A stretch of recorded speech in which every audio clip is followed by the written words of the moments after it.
Joining me right now with her thoughts on all of it, former Republican Congresswoman Nan Hayworth of New York. Congresswoman, good to have you here. What do you think it's going to wind up being?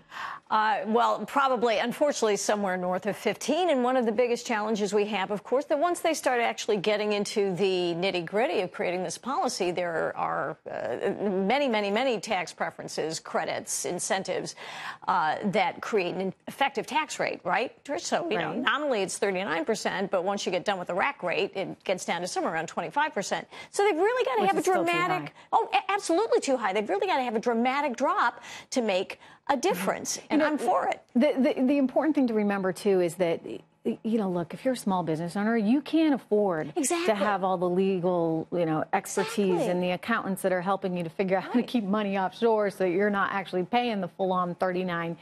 But, you know, they don't have that. So small business owners would really benefit from some simplification. 15% is certainly a starting point. Let me ask you this, Congresswoman. Tax rates on the individual side. It seems as though the president's a little willing to compromise that. Do you think everyone's going to get a tax cut? I think the more of us who get a tax cut, the better off we'll be, most definitely. I agree with you that it's un-American to punish prosperity, but it's not just that. Just as you said, we want dollars flowing into the actual working economy.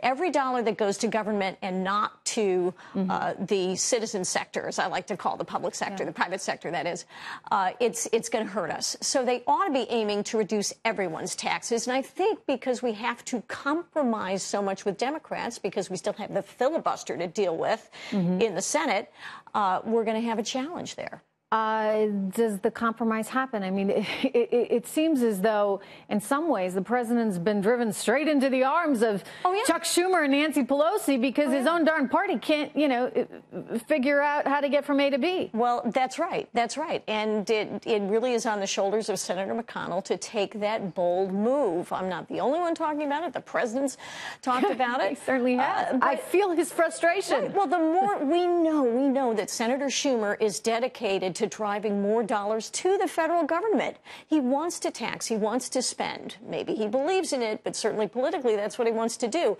So the more power he has through the filibuster, right, through withholding just with 40 votes, he can withhold progress. Well, we're just dealing with Republicans. So you want to get rid of the filibuster. Okay. You know, that's a possibility. What I'd like to see is actually the Republican Party start to get on board with the Republican president. Because they could accomplish a lot together. But this is going nowhere if they keep tearing at each other, and Mitch McConnell and Paul Ryan are not fully on board. Anyway, Congressman Hayworth, good to have you here. Thank you very much. We're taking a quick break. I'll be right back.